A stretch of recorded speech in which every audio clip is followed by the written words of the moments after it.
On peut commencer? Ouais, c'est bon. Ok, let's go.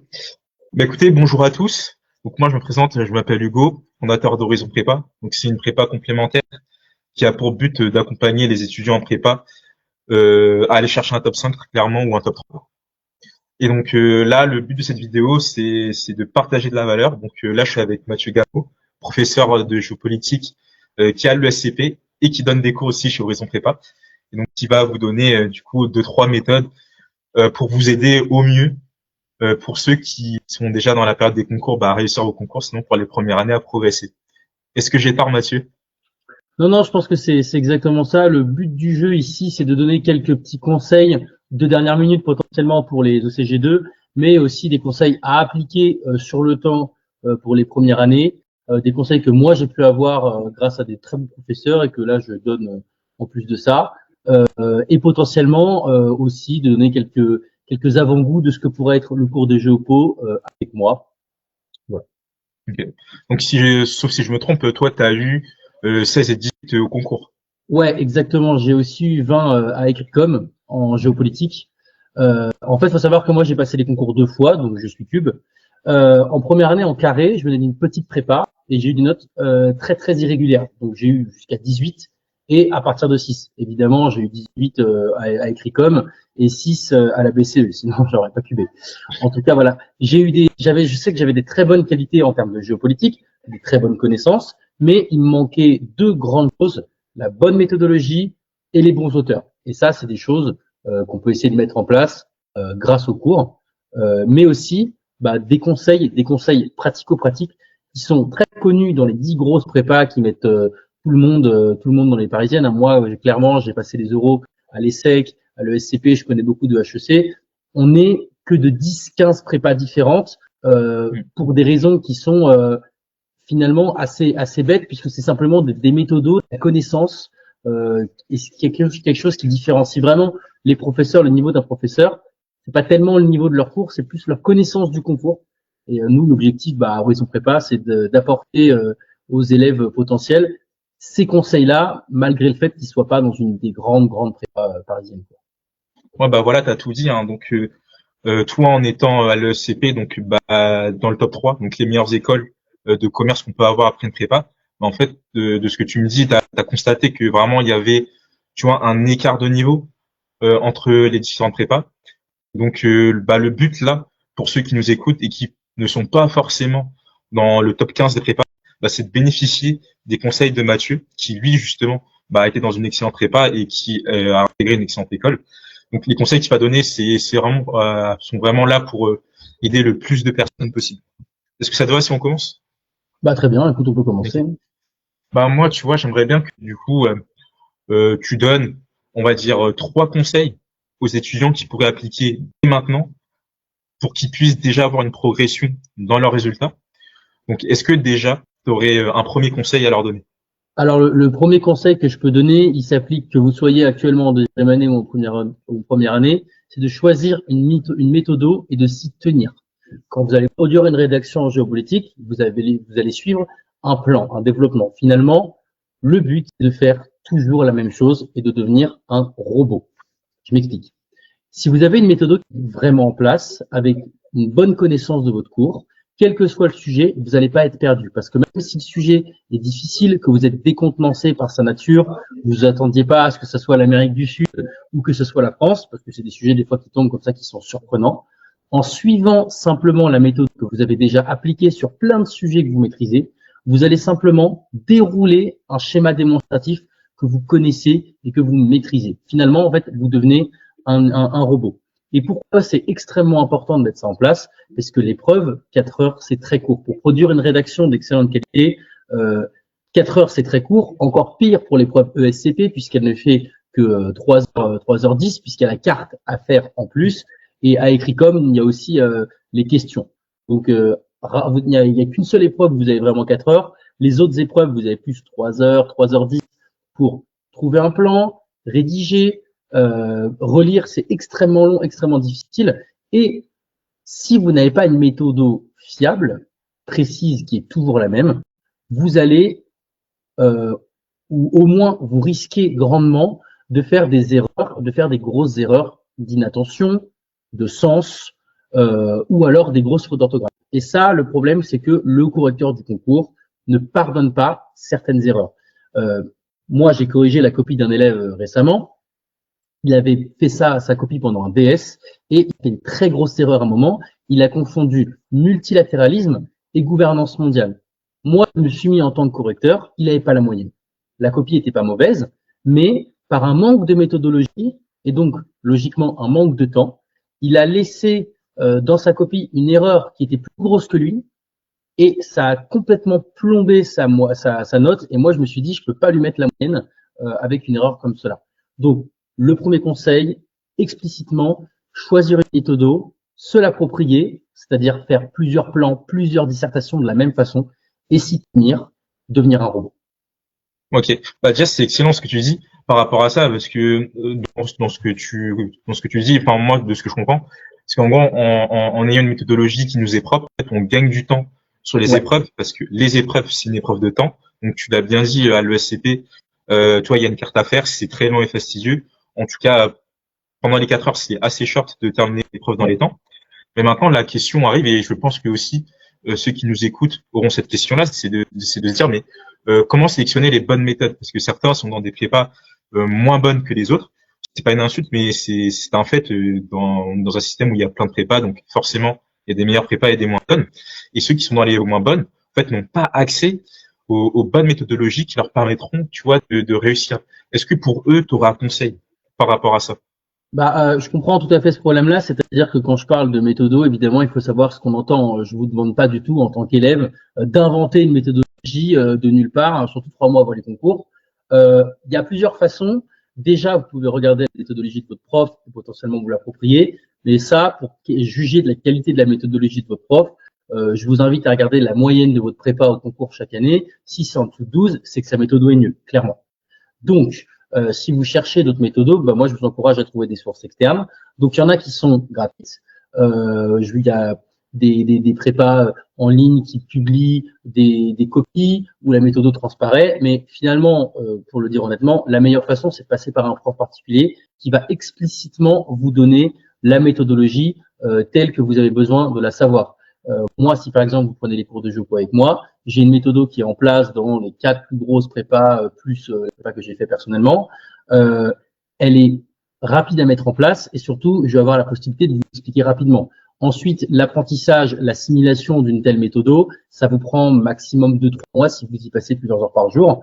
Et si vous êtes en ECG1, vous aurez largement le temps de l'appliquer. Moi, je l'ai découvert en cube en septembre et elle était totalement maîtrisée à partir de décembre. Vous voyez, donc en termes de temps. Au final, voilà, essayez peut-être d'étendre un peu votre champ de connaissances et votre champ d'information au-delà de votre professeur, si vous voyez que la moyenne de votre classe en géopo est basse au concours. Ça me permet de faire le lien directement avec le deuxième conseil que j'ai, qui est J'allais poser la question. voilà, que ça me permet directement de faire ce lien-là, qui est aller au-delà du cours qu'on vous donne, si vous venez d'une petite prépa, parce que clairement, si vous venez d'une des meilleures prépas parisiennes, vous n'avez rien à faire ici. Apprenez vos cours et retournez chez vous. Par contre, si vous venez d'une prépa qui est pas de cette prépa qui met tout le monde dans le top 5, il faut aller au-delà de ce que vous donne le prof en termes d'information en géopolitique. Donc ça, il y a des façons très simples de le faire. Vous vous abonnez sur Instagram à C'est Culture, C'est Politique, après globalement tout ce que fait la 5 et Arte, ça c'est génial. Vous pouvez aussi vous abonner à des magazines de géopolitique, Géoconfluence. Vous pouvez vous intéresser aux livres. Moi, je vous conseille personnellement, comment il s'appelle déjà il y a Nathan qui sont connus, mais moi c'est pas mon préféré. Le préféré c'est un violet là. Peut-être que tu pourras m'aider.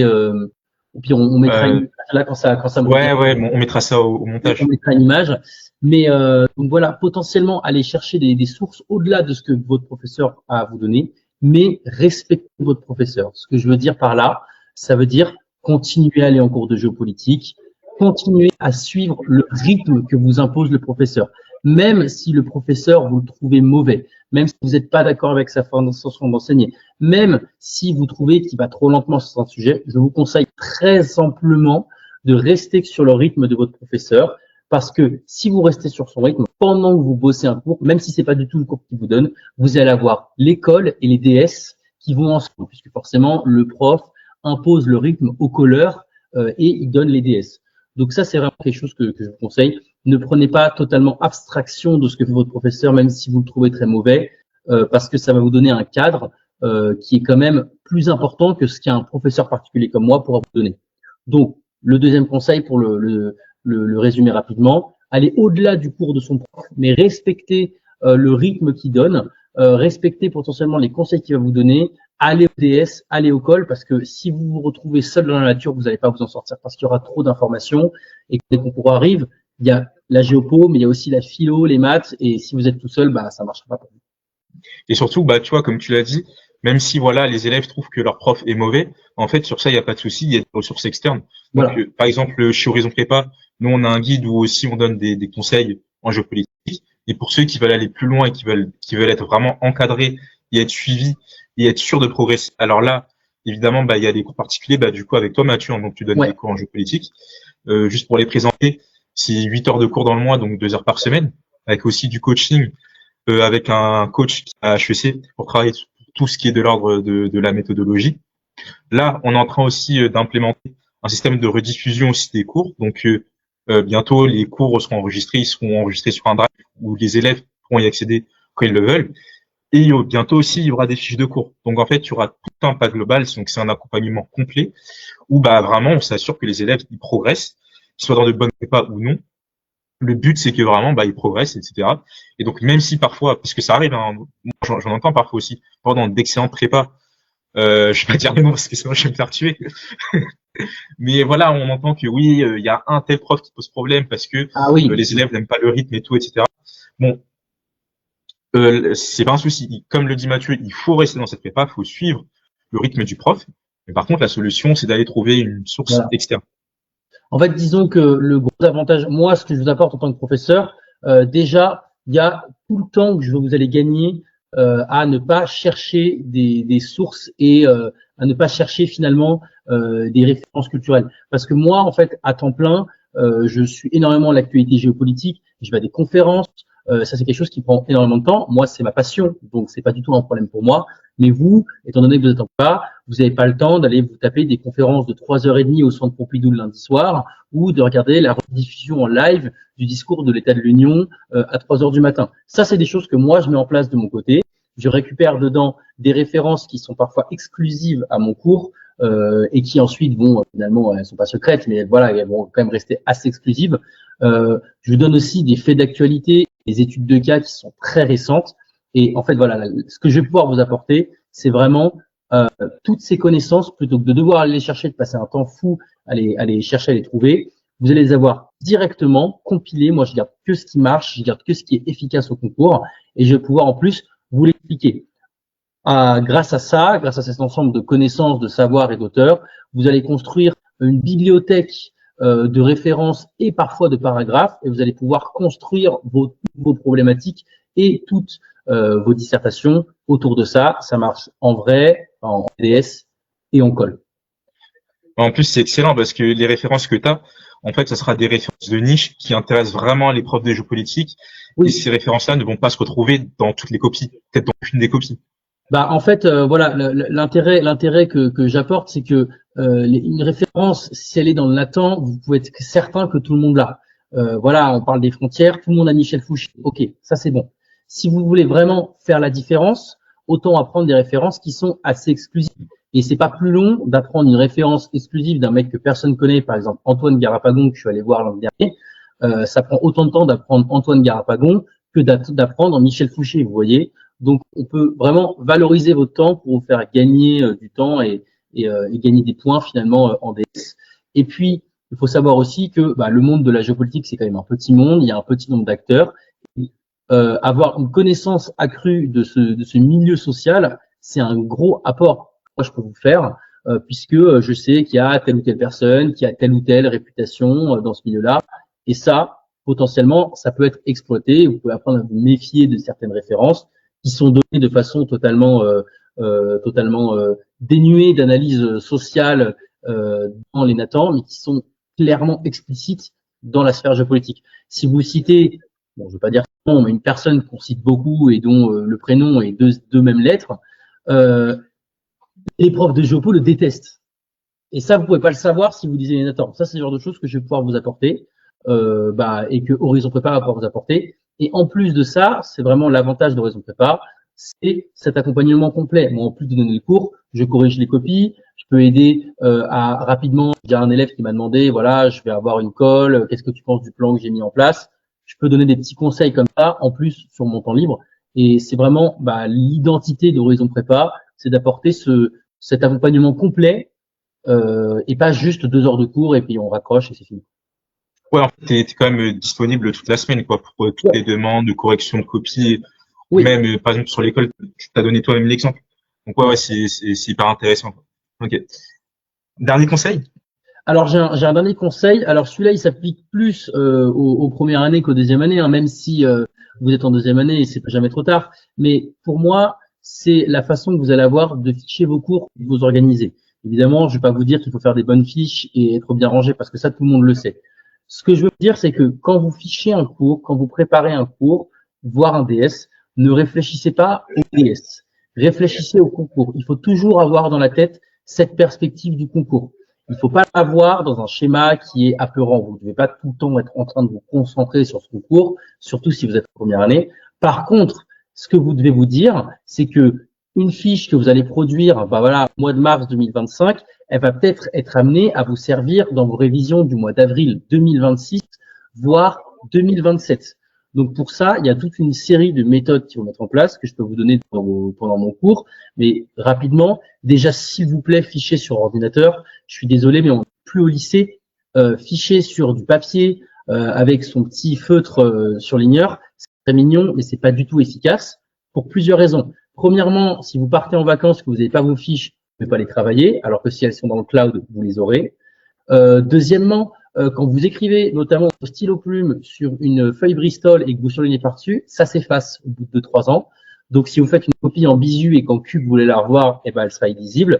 Troisièmement, votre apprentissage de la géométrie, c'est pas juste des cases que vous apprenez. Ça va, chaque fois que vous apprenez quelque chose, ça va vous renseigner sur tout ce que vous avez déjà appris avant, parce que vous allez créer des nouvelles connexions. Et une fiche papier, vous n'allez pas pouvoir la modifier à l'infini. Vous n'allez pas mettre du typex encore et encore. Et si vous la refaites en entier, vous allez perdre un temps fou. Donc pour moi, ficher sur ordinateur, c'est vraiment quelque chose d'essentiel. Si vous êtes attaché au format papier, faites péter votre budget imprimante si vous le voulez, mais s'il vous plaît, fichez sur ordinateur. Moi, c'est ce que je conseille à tous mes élèves de faire. Deuxièmement, voilà, comme je l'ai dit, c'est penser au concours. Quand vous produisez une fiche, dites-vous que là, vous êtes en train de la faire maintenant, mais que potentiellement, vous allez devoir la revoir dans 2 ou 3 ans. Donc, allez-y mollo sur les comment dire les abréviations un peu abracadabrantesques. Essayez de faire en sorte que votre fiche soit claire. Moi, ce que je faisais personnellement, c'est que j'écrivais ma fiche comme si elle allait être lue par quelqu'un. Donc j'écrivais une fiche comme si ça allait devenir quelque chose que j'allais donner à quelqu'un ou que j'allais vendre à quelqu'un. Ça peut être une bonne façon de penser. Et le dernier point pour parler du fichage de l'organisation, dans le but de préparer ces révisions pour le concours, c'est Anki, hein, tout simplement. Ça peut paraître bête, mais l'utilisation du logiciel Anki, c'est vraiment quelque chose qui est décisif pour une grande partie des élèves. L'utilisation de ce logiciel, elle est extrêmement répandue dans les grandes prépas. Moi, là où j'ai été l'année dernière, je pense qu'il y a peut-être 2-3 élèves de la classe qui n'utilisaient pas Anki parce qu'ils avaient des méthodologies particulières. Et encore, sur les 2-3 élèves, il y en a au moins 2 qui utilisaient Quizlet. Donc vraiment, l'utilisation de Anki, c'est gratuit. Ça vous permet de pas avoir de programme de révision à faire puisque ça vous dit d'avance quelle fiche vous devez réviser. Alors, c'est soi-disant fondé sur des analyses du cerveau pour l'apprentissage. Moi, je suis pas exactement sûr de ça. En tout cas, je peux pas le dire. Ce dont je suis sûr, c'est que moi, j'ai réussi à connaître par cœur plus de 4000 fiches avant les concours. Enfin, je dis 4000 fiches parce que bon, c'est pas ce qu'on se rend compte, mais en tout cas, j'avais plus d'une soixantaine de plans avec des dizaines et des dizaines de paragraphes que je connaissais par cœur au moment des concours parce que l'apprentissage avec Anki, ça va vous faire voir une fiche, puis la revoir la semaine d'après, puis 2 semaines, puis 3 semaines après. Et comme ça, en fait, quand vous arrivez au concours, vous allez avoir tout en même temps dans la tête sans être embrumé, sans avoir redécouvert des choses 3 semaines avant, ça n'arrive pas. Donc, pour vraiment conclure sur ce conseil-là, quand vous fichez vos cours, pensez au concours. pensez à la semaine que vous allez faire pendant les vacances de Pâques avant vos concours, vous allez partir chez votre grand-mère. Dites qu'à ce moment-là, ça sera peut-être dans 1 an, dans 2 ans, vous n'aurez pas forcément la même compréhension de la géopolitique, pas forcément les mêmes abréviations. Donc, quand vous fichez, pensez au concours et fichez sur ordinateur. Ouais. Bah déjà, moi j'aurais 2 choses à dire. Déjà, par exemple, sur Anki, bah en fait déjà enfin moi je trouve que c'est excellent parce que moi aussi, tu vois, moi c'était plus en maths que ça m'a beaucoup aidé parce que en géopolitique j'utilisais déjà Anki. Mais par exemple, moi mon cours de maths, j'avais vraiment beaucoup de mal à l'apprendre. En fait, j'ai des fichiers entièrement sur Anki en année de cube, pareil, un GQB. Mhm. Et vraiment là, bah en fait, je le connaissais par cœur, mais c'est uniquement grâce à Anki. Donc après, c'est vrai que pour ceux qui sont sous iOS, ils ont pas accès à Anki, mais il y a Quizlet, donc c'est l'équivalent de Anki, hein, l'application de flashcard. Donc sur ça, il y a Anki. Et puis tu l'as dit tout à l'heure, hein, que dans ta prépa, il y avait 2 élèves qui utilisaient pas Anki, mais c'est parce Ouais. qu'ils étaient sur Quizlet. Donc en Ouais. fait, c'est exactement la même chose. Et aussi sur les fiches, là, le conseil que tu as donné, tu vois, c'était vraiment intéressant parce que pour le coup, moi, au début, je fichais pas du tout, mais quand j'ai commencé à ficher, j'ai fait directement sur ordinateur et Ouais. j'avais pas du tout pensé au côté pratique. Le Ouais. fait de, ouais, si la fiche, t'as envie de la reprendre, t'es obligé de mettre du blanco dessus ou du type, etc. Bah, tu vois, là, c'est ce point de vue, je l'avais pas du tout et c'est intéressant. Ou même, Ouais. le fait que c'est plus simple, imaginons si il y a une catastrophe, je sais pas, tu perds tes cours, etc. Ou si, je sais pas, il pleut et ta fiche est Oui, toute non, mais c'est comptée, tu sûr. peux la Voilà. voir La fiche papier, forcément. tu peux Donc, la perdre, tu peux renverser ton café dessus. Il y a vraiment plein de choses qui peuvent lui arriver. Si vous fichez, mettez dans le cloud, vous êtes sûr que vous allez rien perdre. Une fois que c'est dans le cloud, c'est vraiment sécurisé. Et puis, moi, pour vous donner un exemple concret, les plus grosses fiches que j'apprenais, c'était des plans entiers. Donc, une fiche plan entier, ça fait à peu près 2 pages de Word. C'est pas écrit tout petit, hein, mais bon, voilà, 2 pages de Word avec une soixantaine de lignes. Il n'y a pas une seule fois où j'ai revu ces fiches et où j'ai pas modifié quelque chose dedans. À chaque fois, la fiche apparaissait. Donc moi, je prenais ma feuille de papier, mon crayon, j'essayais de donner le mieux possible la fiche que j'avais. Et en fait, en faisant ce travail de réflexion, je trouvais des nouveaux liens. J'avais un nouveau cours qui se rapprochait. Je modifiais une référence par une autre. Par exemple, imaginons une référence sur les frontières dont je me sers jamais. Je la vire. Je mets la bonne référence qui me sert tout le temps. Comme ça me fait un truc de moins à prendre. Et ben ça, c'est vraiment cette adaptabilité que vont vous offrir les fiches à ordinateur et pas du tout les fiches papier. Pour le coup, les fiches papier, moi, je vous les déconseille fortement. Vous pouvez avoir quelques fiches papier, quelques formules de maths qui veulent pas rentrer, quelques dates qui veulent pas rentrer, que vous collez dans votre chambre, mais ne fondez pas, vos révisions sur une pile de papier parce que ça n'ira pas. ouais, même en termes, tu vois, de gestion, c'est-à-dire les fiches quand elles sont sur papier, il faut savoir bien les ranger, Il faut faut les pas les avoir, perdre, bien faut sûr. les retrouver. Enfin, tu vois, il y a beaucoup de complications qu'il peut y avoir en ayant des Ouais. fiches papier. Et c'est vrai qu'en fait, on n'y pense pas intuitivement en prépa, tu vois. Donc, bah, pour le coup, le conseil que tu as donné là, ça va vraiment aider beaucoup de monde et ça peut aussi changer les esprits de beaucoup de personnes. Pour conclure sur les fiches, moi je me rappelle très bien, j'avais fait un deck anti écologie en 2024 et j'avais dû le faire en septembre et puis je l'avais complètement oublié parce que l'écologie c'est pas un sujet qui revient souvent quand même en géopolitique. Je pense que pour ceux qui Moi, connaissent c'est tombé comme l'année dernière, mais et voilà, c'était vraiment une surprise. ceux qui ont passé les concours, ils voient où je veux en venir. J'étais en plein mois d'avril, enfin non, en plein mois de mars, en semaine de révision, 3 semaines avant les concours, j'avais déjà commencé un peu à ralentir le rythme. Et je me disais que j'avais globalement fini mon programme et que je pouvais aller me faire une balade. Et puis en passant dans mes décantis, je me suis rendu compte que la fiche écologie, ça faisait un moment que je l'avais pas revue. Je l'ai revue cet après-midi-là. J'ai revu mon plan que j'aurais pas réussi à sortir aussi bien. Je l'ai évidemment remodifié. Je l'ai remis en place. Donc en fait, j'ai passé 3 heures sur le plan à le remettre en place, à récupérer les fiches méthodologie, à récupérer les autres fiches méthodologie et les autres références que j'avais globalement oublié parce qu'il l'avait fait en septembre.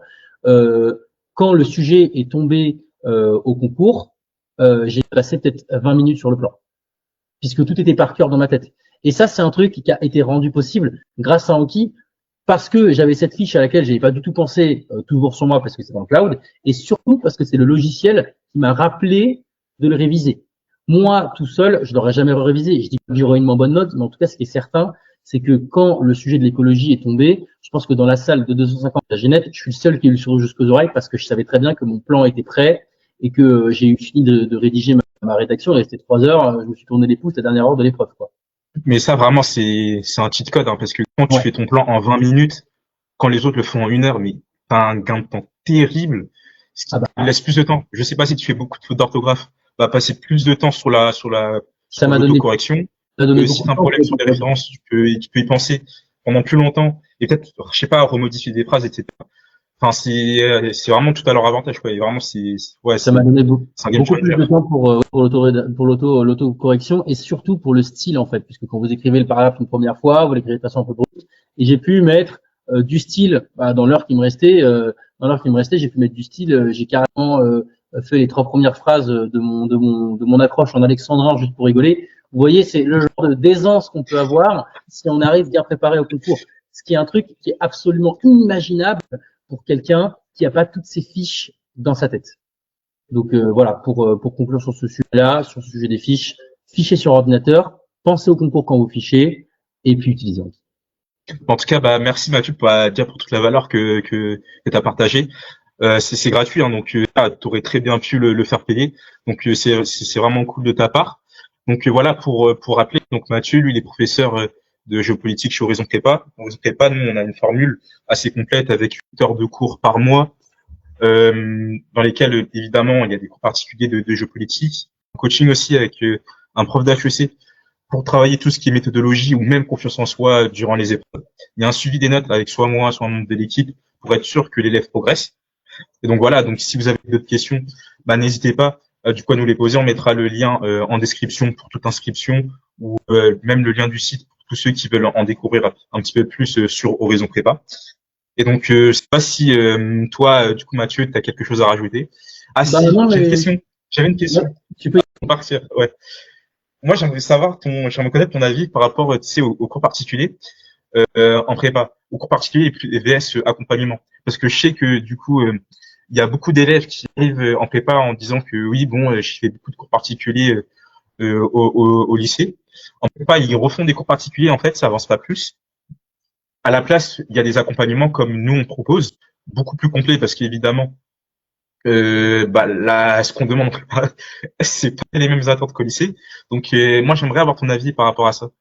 Bah en fait déjà, je pense que la vraie différence que nous on apporte, c'est qu'il y a vraiment un suivi qui est individuel avec l'élève. Si vous vous inquiétez de savoir est-ce que je vais avoir à réussir à trouver le temps ou est-ce que je vais devoir sacrifier tous mes dimanches à 14 heures, pas du tout. Moi, je suis hyper souple avec mes élèves. On va des fois, il est rare que 2 semaines d'affilée on ait le même horaire de cours. Là, avec mon élève, on a décidé de faire le cours mercredi parce que c'est à ce moment-là qu'il avait du temps. Moi, ça m'arrive de donner des cours à 21 heures si vous voulez. Aucun problème par rapport à ça. Et surtout, moi, ce que je vais vous apporter en plus d'un prof particulier, c'est que je vais vous envoyer tous les jours ou au moins toutes les semaines des références sur lesquelles je suis tombé, peut-être potentiellement des brides de plans qui n'ont pas donné lieu à un sujet entier, mais qui vont donner par exemple, qui vont vous donner des idées potentiellement pour une colle. Et puis mon cours, comment il est organisé, c'est-à-dire que je vais créer un sujet type concours ou récupérer un sujet concours que j'ai eu dans ma prépa ou carrément dans les annales des concours. Je vais produire un plan très détaillé avec des paragraphes détaillés aussi en entier. Et donc, pendant le cours, je vais vous expliquer le plan, le schéma argumentatif et la démonstration du plan pour que vous compreniez les enjeux géopolitiques qui sont derrière. Et en plus de ça, après le cours, vous allez avoir 9 paragraphes complets que vous allez pouvoir réemployer directement. Vous allez avoir 4, 5, 6, voire parfois 10 références complètes que vous allez pouvoir réemployer. Et si vous êtes inquiet vis-à-vis du fait que vous allez avoir trop de choses à apprendre, sachez que quand j'utilise un paragraphe, il est minimum dans 3 ou 4 dissertations. Donc dès que vous apprenez un paragraphe, c'est un paragraphe de moins pour la dissertation d'après. Et au final, avec une grosse cinquantaine de paragraphes et quelques grandes parties dans la tête, vous pouvez être prêt à avoir tous les sujets. Et ça, c'est quelque chose qui est possible de mettre en place seulement avec un accompagnement personnalisé comme nous on propose. Et alors qu'un prof particulier qui va vous suivre que 2 heures par semaine, il ne pourra pas vous donner ça. Mhm. Et d'ailleurs, par rapport du coup aux élèves que tu as, est-ce que tu as observé une progression? Et si oui, bah du coup, est-ce que tu pourrais nous la décrire? Ouais, pour le coup, j'ai un de mes élèves, je sais pas si on peut dire son nom, bon, on n'a qu'à pas le On va le dire. faire quand même, hein, parce qu'on est sur On va YouTube. taire son nom. Voilà, donc il est arrivé, il était lui en première année et il avait une attitude très candide vis-à-vis de sa dissertation. Je m'explique. Il avait la façon de rédiger une conversation et de la comprendre exactement comme on enseigne dans les petites prépas. Ça veut dire qu'il pense qu'il va devoir connaître très bien son cours, arriver au DS, enfin au DS ou au concours, découvrir le sujet, passer 1 heure à faire son plan, et puis faire ça. Non. C'est pas comme ça que ça fonctionne. C'est pas comme ça que les meilleurs élèves fonctionnent. Et essayer de produire de nulle part une copie en 4 heures, c'est extrêmement difficile et vous allez être confronté à un grand aléatoire. En fait, moi, ce que j'ai réussi à faire avec lui, c'est à le régler vis-à-vis d'une méthodo. Donc la méthodo, le constat, toujours la même, robot. Le régler vis-à-vis de paragraphes et le régler vis-à-vis de références. Comme ça, quand je lui présente un sujet, au lieu de chercher pendant 3000 ans qu'est-ce qu'il pourrait trouver et tout, il se rappelle des paragraphes qu'il connaît, il dit ah oui on va pouvoir parler de ça, tac tac tac, et chaque fois qu'il me sort un paragraphe, il dit ok c'est bon je peux caler ce paragraphe, ça fait une partie du plan en moins à faire. Donc ce que j'ai pu observer avec les élèves que j'ai eus, c'est que à l'origine ils avaient une approche très candide de la dissertation, ils arrivaient gentiment et ils pensaient qu'ils allaient inventer leur plan pendant le concours. Et maintenant, avec le temps, avec l'entraînement, ils comprennent comment réagir face à un sujet, même s'il est déstabilisant, comment encadrer tous les enjeux géopolitiques qui tournent autour et comment produire rapidement un plan, enfin, ce qu'on a déjà, pour ensuite enchaîner directement sur la dissertation. Ok. Donc en gros, si je devrais résumer en une phrase, en fait, tu prends des élèves qui ont peut-être actuellement pas le niveau du top 5 en tout cas pour passer les concours, et toi tu les amènes vraiment au top niveau. Ouais, je dirais que Parce que c'est tu pas connais les attentes du concours, quoi. je dirais que c'est pas forcément une question de niveau en géopolitique parce que moi, entre mes premiers concours et mes deuxièmes concours, j'estime pas que j'étais devenu vraiment meilleur en géopo sur une année. C'est-à-dire que ma culture générale géopolitique, mon analyse n'était pas devenue meilleure. Par contre, ce que je vais leur permettre de faire, c'est de valoriser tout ce qu'ils vont pouvoir faire. C'est-à-dire comment est-ce que tu rédiges un paragraphe pour que le correcteur comprenne tout de suite ce dont tu veux parler. Comment tu analyses la façon dont le correcteur va lire ta copie. Le correcteur lit pas votre copie en entier, ça je vous l'apprends pas. Comment est-ce qu'on fait pour faire en sorte que le correcteur lise des bonnes choses qui m'intéressent. Ça, c'est des choses que je veux lui apprendre et ça va permettre de faire passer une copie qui est pas mauvaise en termes d'analyse, mais qui est pas forcément extrêmement rapide à comprendre et qui pourrait se taper un 9 parce que le correcteur s'est agacé, que c'était un peu mal écrit, que s'il était 19h30, il a dit bon allez je comprends pas, je mets 9. Une copie où le professeur a tout de suite compris où vous voulez en venir, il a tout de suite compris que vous étiez sérieux et que vous avez bien compris le sujet, il va vous mettre directement dans le paquet des copies qui ont plus de 14, et là, vous allez pouvoir avoir une bonne note. Donc finalement, la méthodologie que je propose, elle fait passer un élève qui a un bon potentiel à un élève qui va avoir des bonnes notes, et un élève qui n'a pas forcément de connaissances à un élève qui va avoir des connaissances. Donc il y a le côté connaissances et le côté méthodologique, c'est vraiment deux parties qui sont aussi importantes l'une que l'autre. Ok, bah, c'est très clair, et en tout cas, bah, merci Mathieu, bah, pour le temps que tu nous as accordé et pour les conseils aussi que bah, tu as donné à tous ceux qui vont regarder la vidéo. En tout cas, moi, je sens que ça va être très instructif pour ceux qui vont écouter la vidéo et qui vont appliquer surtout les conseils que tu as donnés. Bah, en tout cas, moi, si tu as d'autres choses à rajouter, bah, n'hésite pas à le faire. En tout cas, moi, j'ai tout dit. Et puis, bah voilà, pour ceux qui veulent avoir plus d'informations, évidemment, tous les liens sont en description, donc le lien du site, les liens aussi pour nous contacter. Pour tous ceux qui veulent, bah, du coup, rejoindre Mathieu pour, pour l'accompagnement en géopolitique notamment. Donc voilà, en tout cas, bah, merci Mathieu pour ta présence.